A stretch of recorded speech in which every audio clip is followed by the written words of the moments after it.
اور وہ شیخ عثیمین رحمۃ اللہ علیہ نے گفتگو جو اس حدیث کی شرح میں کی ہے میں وہی کرتا ہوں. وہ کہتے ہیں کہ ان تصویروں میں پہلی صورت تو یہ ہے ان یکون بالیت فلا شک فی تحریمہ، کہ آدمی ہاتھ سے تصویر بنائے. پینٹنگ کرتے ہیں نا، تصویر بنا رہے ہیں کاغذ پر، آنکھیں بنا رہے ہیں، کان بنا رہے ہیں، ناک بنا رہے ہیں، پوری تصویر بنا دیتے ہیں تصویر سامنے رکھ کر. یہ بالکل حرام ہے. وَأَنَّهُ مِن كَبَائِرِ الذُّنُوب، یہ کبیرہ گناہوں میں سے ہے. جیسا کہ ایک اور روایت ہے ابن عباس رضی اللہ تعالی عنہما کی کہ نبی صلی اللہ علیہ وسلم فرمایا کل مصور فی النار، ہر تصویر بنانے والا آگ میں ہوگا. یجعل له بكل صورة صورها نفسا فتعذبه في جہنم، جو بھی اس نے تصویر بنائی ہوگی حیوانوں کی، جاندار کی، یجعل له بكل صورة صورها، ہر صورت تصویر جو اس نے دنیا میں تصویر بنائی تھی، نفسا، اس کو نفس دیا جائے گا، زندگی دی جائے گی، فتعذبه فی جہنم، جہنم میں وہ اس کو عذاب کرے گا. اس کو مسلم نے اور بخاری نے روایت کیا ہے.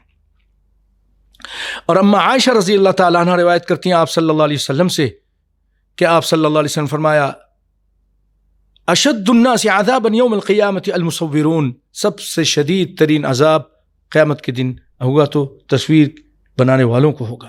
یہ بھی بخاری مسلم کی. بھائیو، تصویر کی اتنی زیادہ وعید اور اتنی زیادہ اس سے بنانے سے کیوں اسلام منع کر رہا ہے؟ کیونکہ نوح علیہ الصلاۃ والسلام کی قوم میں جو شرک پھیلا تھا، غیر اللہ کی عبادت پھیلی تھی، وہ اسی تصویروں کی وجہ سے پھیلی تھی. پہلے ان لوگوں نے ان کی نشانی بنائی، پھر وہ پلر بنائے، پھر جا کے دوسری تیسری نسل جب آئی تو اس کو کہا گیا کہ یہ تمہارے بزرگوں کی تھی، ان کی تصویریں بنا دو. انہوں نے اس پہ تصویریں بنا دیں، اسی پتھروں پر تصویریں بنا دیں، تراش دیے. اس کے بعد وہ نسل بھی ختم ہو گئی تو شیطان آ کے کہتا ہے کہ تم کو شرم نہیں آتی؟ یہ تمہارے آباء و اجداد تھے، بڑے بڑے نیک کام کرتے تھے، ان سے تو کہتا تھا کہ ان کو بناؤ، تم کی یاد آئیں گے تو نیک کام کرو گے. تمہارے بزرگ ہیں، انہوں نے یہ کیا تھا. ود، سوا، یغوث، یعوق. وقالوا لا تذرن آلهتكم ولا تذرن ودا ولا سواعا ولا يغوث ويعوق ونسرا. تو یہ نیک لوگ تھے، لوگوں کی خدمت کرتے تھے. کہا تمہیں یاد آئیں گے تو انہوں نے بنا لیا. بعد میں جو ایک اور نسل آئی، جب وہ ختم ہو گئی تو کہا کہ یہ بہت پہنچے ہوئے لوگ تھے، تمہارے آباء ان کی پوجا کرتے، تم پوجا کرو. تو پوجا شروع ہو گئی اسی تصویر کی وجہ سے. اسی لیے اسلام اس کے بارے میں بہت سخت موقف اختیار کیا. اس نے کہا اشد الناس عذابا یوم القیامت، قیامت کے دن سب سے شدید ترین عذاب ہوگا تصویر بنانے والوں کو. بخاری اور مسلم کی روایت ہے. تو یہ ایک بات ہے جو ہاتھ سے بناتے ہیں. دوسری بات وہ کہتے ہیں شیخ محمد صالح العثیمین رحمہ اللہ تعالی کہ کیمرے کی تصویریں ہیں اور ٹیلی فون کی تصویریں. آج ٹیلی فون میں وہی کیمرے کی چیز لگی ہوئی ہے.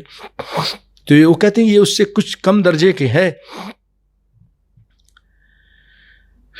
لیکن احوط الفاظ استعمال کرتے ہیں. والقول بتحریم التصویر بالکیمرہ احوط، کہ کیمرے کی تصویریں بھی حرام ہیں. یہ احوط یعنی احتیاطی بات تو یہی ہے، احتیاطی بات تو یہی، لیکن اس سے کم درجے کا ہے.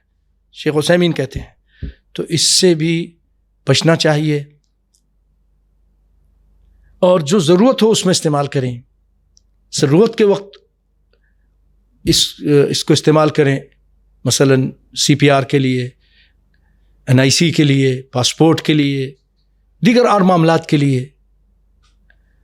شادی کے موقع پر جو نکاح خوان جو ہے وہ اس میں تصویر لگاتے ہیں، اگر کسی ملکوں میں لگتا ہے، یا کوئی اس طرح کے موقع پر ایک دوسرے کو تصویر دکھانی ہے، وہ اور بات ہے. کوئی اہم ضرورت ہے، ورنہ بھائیو تصویر کے کھینچنے سے ہمیں بچنا چاہیے.